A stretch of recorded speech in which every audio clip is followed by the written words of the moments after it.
नमस्कार, मैं हूं सोनू पांडे। आप देख रहे हैं मेट्रो न्यूज। आपको आज एक ऐसी खबर आपको बताने जा रहा हूं जिसे आप सुनकर अचंभित हो सकते हैं।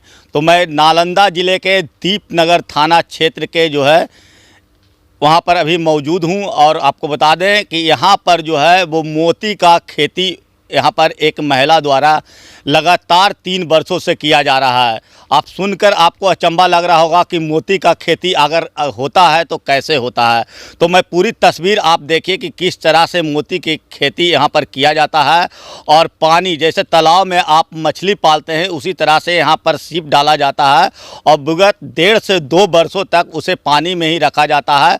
और उसके बाद उसे कई तरह के नियम जो होते हैं, कई तरह की प्रक्रिया जो होती है, उस प्रक्रिया के बाद उससे मोती निकाला जा रहा है। और यह मोती है जो कहाँ कहाँ सप्लाई होता है। तो आपको बता दें कि एक महिला होकर इस तरह का जो मोती का खेती यहाँ पर नालंदा में कर रहे हैं, तो मैं उनसे बात करूंगा कि किस तरह से यहाँ पर मोती की खेती के लिए आपको कहाँ से प्रेरणा मिली और कैसे मोती का खेती कर रहे हैं अभी, क्योंकि नालंदा ज़िले में शायद ही लोगों को पता होगा कि नालंदा में मोती का खेती भी हो रहा है। तो मैं यहाँ पर हमारे साथ मौजूद है, उनसे मैं बात करूँगा कि किस तरह से आपने इसके लिए कहाँ से सोच रखी और कैसे कैसे इसका प्रशिक्षण लिया। क्या नाम हुआ मैडम आपका? मधु पटेल।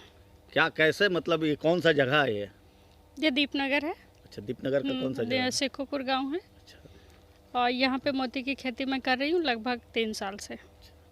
अभी मेरा कुछ मोती 2 लॉट मोती तैयार होकर निकल चुका है, उसको मार्केटिंग भी किए हैं और कुछ अभी मेरे पास है भी। ये मोती जो मेरे हाथ में आप देख रहे हैं, ये हाफ राउंड मोती है जिसको कि रिंग में डाला जाता है। इसको यहाँ से कटिंग करके और फिनिशिंग करवा के फिर इसको रिंग में डाल के लोग पहनते हैं। और ये जो मोती मेरे पास है ये डिजाइनर मोती है, जिसको गोल्ड, सिल्वर या ब्रॉन्ज जो भी हो उसमें लॉकेट बना के इसको गले में पहना जाता है। इस मोती को तैयार होने में लगभग 18 महीने लग जाते हैं और इसमें 24 मंथ लगते हैं। मोती की खेती के लिए सबसे पहले ज़रूरत होती है सीप की, फ्रेश सीप की, जो कि हम लोग नदी से इकट्ठा करके लाते हैं, मंगवाते हैं। और उसके बाद सीप में सर्जरी करके कुछ न्यूक्लियस डालते हैं, जो कि 15 महीने 2 साल बाद मोती बन के तैयार होकर निकलता है। कैसे कैसे क्या प्रक्रिया इसके, कैसे कैसे इसके लिए आप क्या करते हैं?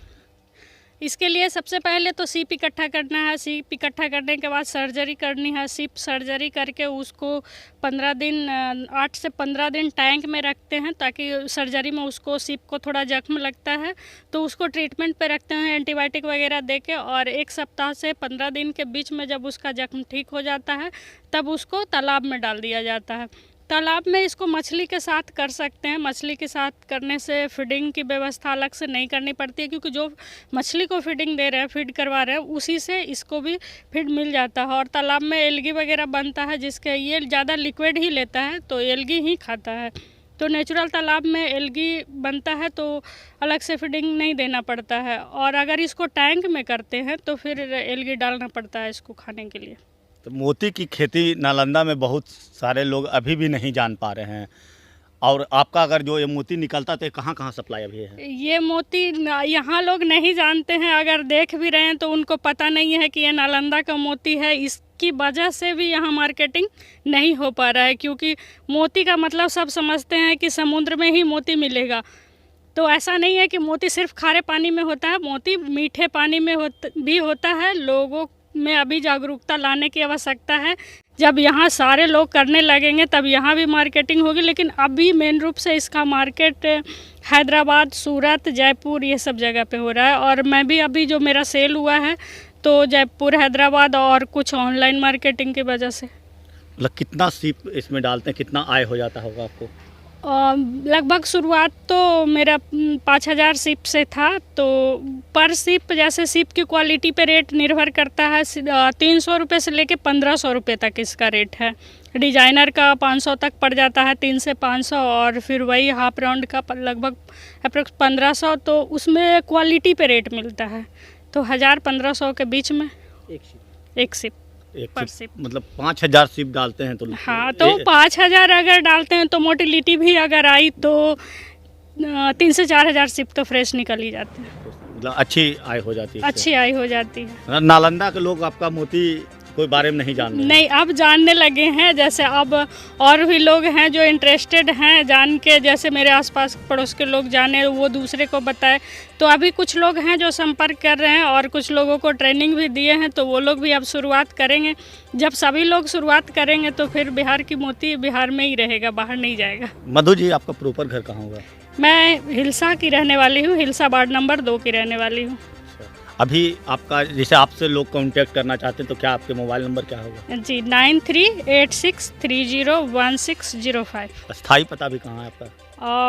ये जो मेरा ऑफिस है वो बुद्धा पर्ल फॉर्म इसका नाम हमने रखा है। तो मैं राजगीर में रहती हूँ और इसका ऑफिस राजगीर में ही है। क्या अपील है नालंदा वासियों से, क्या अपील करते हैं? मैं नालंदा के लोगों से कहना चाहती हूँ जो खाली बैठे हुए हैं वो मोती की खेती करें। ज़रूरी नहीं है कि मोती की खेती तालाब में ही होगा। अब वो घर में टैंक बना के या छोटा छोटा डब्बा बना के जिसमें कि 20 लीटर तक पानी आए तो वहाँ से भी शुरुआत कर सकते हैं। 50-100 मोती से भी इसकी शुरुआत कर सकते हैं। तो लोगों को रोजगार भी देने का ये काम कर रहे हैं, लोगों से अपील भी कर रहे हैं कि आप भी मोती का खेती कर सकते हैं। आप अपने घर बैठे भी है, जो सीप जो है, सीप का ये जो सीप जो है, सीप खुद तैयार करते हैं और तैयार करने के बाद इनके यहाँ से लोग सीप ले जाते हैं और मोती का खेती करते हैं। तो आपको बता दें कि नालंदा के लिए सौभाग्य की बात है कि एक महिला होकर जो है इस तरह के कार्य कर रहे हैं। इससे लोगों को प्रेरणा लेने की आवश्यकता है कि किस तरह से ये जो है सीप से मोती का खेती कर रहे हैं। और ये मोती जो है नालंदा के लोग नहीं लेते हैं, लेकिन इनका मोती जो है बड़े बड़े महानगरों में चला जाता है, लेकिन लोगों को यहाँ पता भी नहीं चल पाता। उसी मोती को लाकर वो नालंदा में बाहर से लाते हैं और नालंदा में बेचने का काम करते हैं। अगर यहाँ से वो मोती लेकर जाएंगे तो शायद उनका जो है कम खर्च में यहाँ से मोती मिल जाएगा। जो उनको आने जाने में खर्च लगता होगा वो खर्च में ही यहाँ पर मोती उन्हें उपलब्ध करा दिया जाएगा। तो देखिए, मेट्रो न्यूज़ की जो एक्सक्लूसिव रिपोर्ट है, जो आपको मैंने अभी दिखाया कि दीपनगर के में यहाँ पर जो है, और ये हिलसा के रहने वाली है और अभी वर्तमान में ये राजगीर अंतर्राष्ट्रीय पर्यटक स्थल में अपना जो है बिजनेस वहीं पर चला रहे हैं। तो इनका शुरू से ही एग्रीकल्चर में जो था, इनका प्रोग्राम था कि हम कभी सरकारी नौकरी के प्रति इनका व्यवहार नहीं रहा कि हम सरकारी नौकरी करेंगे। इन्हें शुरू से ही लगा रहा कि एग्रीकल्चर से जुटकर हम अपने स्तर से अपना बिजनेस करके लोगों का जीविकोपार्जन कर सके और ख़ुद का भी जीविकोपार्जन कर सके। तो आप अपने हमारे चैनल को अगर अब तक सब्सक्राइब नहीं किया है तो जल्द से जल्द सब्सक्राइब कर ले। अगर वीडियो फेसबुक के माध्यम से देख रहे हैं तो लाइक, शेयर, कमेंट जरूर करें। धन्यवाद।